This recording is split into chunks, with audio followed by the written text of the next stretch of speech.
Hello guys! Hello! Para to sa lahat ng mga Leo. Okay Leo, welcome dito sa aking channel Leo. I hope na makuha mo yung energy. Makuha mo lahat ng kailangan mong mensahe. Para to sa lahat ng Leo. Oh, Leo, healthcare change. Bakit ganun? Ang message sa'yo ng angels natin guys is may mga Leo sigurong sobra-sobra ng kumain. May mga health regimen sila na unhealthy. Okay? Sobrang pagod, sobrang puyat, sobrang kain, kulang sa kain. Sobrang tulog. Basta maraming sobra kulang dito. Na posibleng pinagdadaanan mo, Leo. Okay? And dito sinasabi na kailangan mo nang baguhin ito.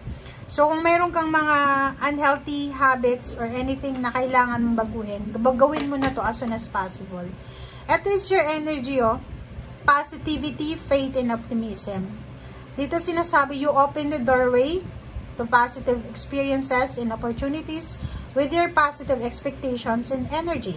So, ibig sabihin, as a Leo, as a fire sign, yung lahat ng positive news or positive opportunities, experiences na pinagdaanan mo or nangyari sa buhay mo, ay nangyari yan dahil sa pagiging positive mo. 'Di ba?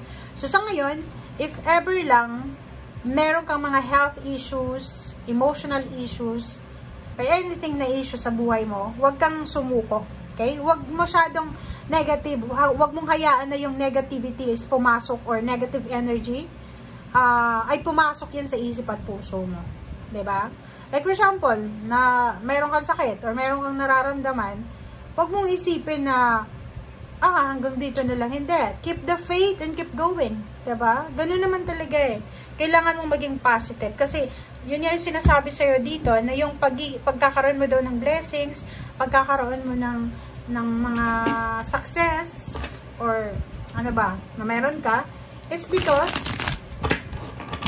palagi kang positive. Kasi pag ganun pag positive tayo, positive din yung darating sa atin. Pero pag negative din. Okay? And yung nakikita ko sa'yo dito, may healthcare change ka, kinakailangan mo, Leo, ng pahinga. Okay? Emotional, physical, mental, kailangan mo magpahinga. Okay. Okay. Two of Earth and Knight of Fire. So, nakikita ko sa'yo dito, Leo, na kailangan mo ng balance, prioritization, okay? And mag-enjoy ka din. Ang nakikita ko, parang may mga Leo dito, masyado kayong nakafocus sa trabaho, masyadong nakafocus sa pamilya, kung may business ka, ganun din, yung parang yun na lang yung ginagawa mo sa araw-araw, yun na lang yung energy mo sa araw-araw, yung focus pagkagising sa umaga, trabaho, pagkagising sa umaga, pamilya agad, nakalimutan mo na yung sarili mo. Dito sinasabi, kailangan mo, Leo, ng balance. Okay? And sinasabi din na be confident.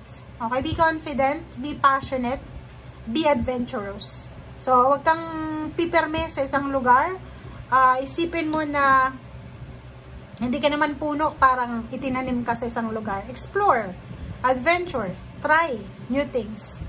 Okay? Sa usaping relationship, nakikita ko siya dito na kung single ka, posibleng makakatanggap ka ng mga love offer. Yung iba naman na may asawa, nakikita ko sa inyo na mayroon kayong planong dalawa. Together kayo, hindi lang isa. Together nyo na pinaplano yung improvement ng buhay nyo. Pwedeng gusto nyo mang-ibang bansa, pwedeng gusto nyo magpatayo ng bahay, bumili ng sasakyan, mag-launch ng business. Dito nakikita ko, both kayo, lalo na kung pareho kayong Leo, or Leo, Aries, Leo, Sagittarius, or Leo, Water Sign, Pisces, parang ganun, and Scorpio. Kita ko sa inyo, yung motivation nyo, yung determination nyo sa bawat isa, sa plano nyo, ay talagang eto yung magdadala sa inyo ng balance. Okay? Tingnan mo. Nako.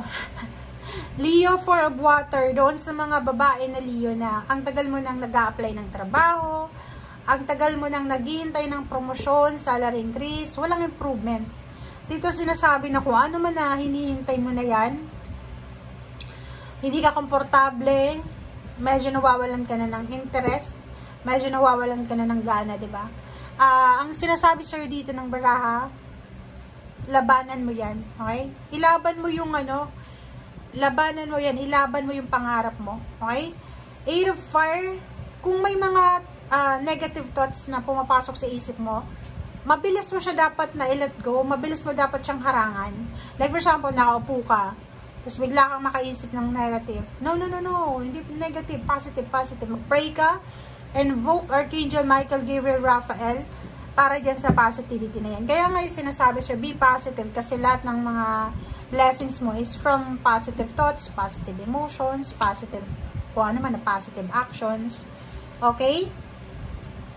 But in the end, sa huli pa rin, okay, lalo na sa mag-asawa to, yung mag-asawa to na may mga plano kayo sa buhay, plano nyong magpakasal, plano nyong mangibang bansa, plano nyong magnegosyo, magpatayo ng bahay.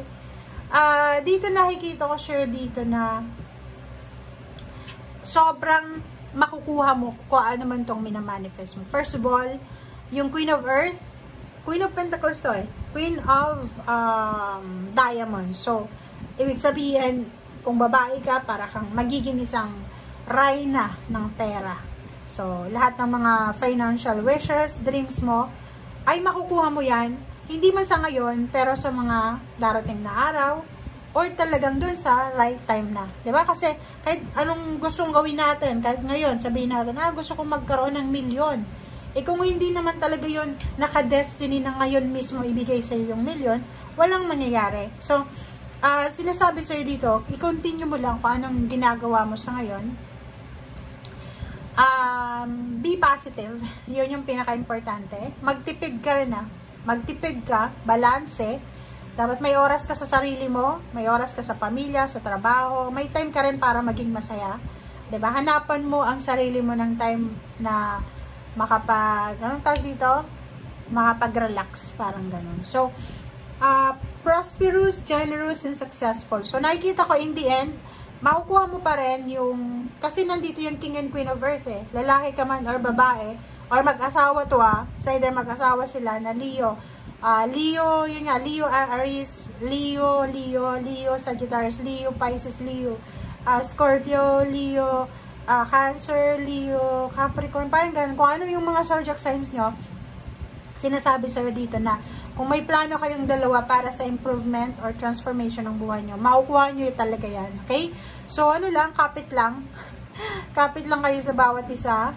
And yun, stay away from distraction.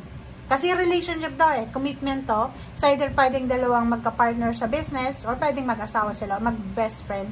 Basta umiwas lang sa distraction. Kasi yung distractions na yan, sorry. Pasensya na guys. Yung distractions na yan ay siya yung talagang pwedeng makapag-divert ng attention mo. Masasayang yung energy mo. Okay? Thank you guys. Bye!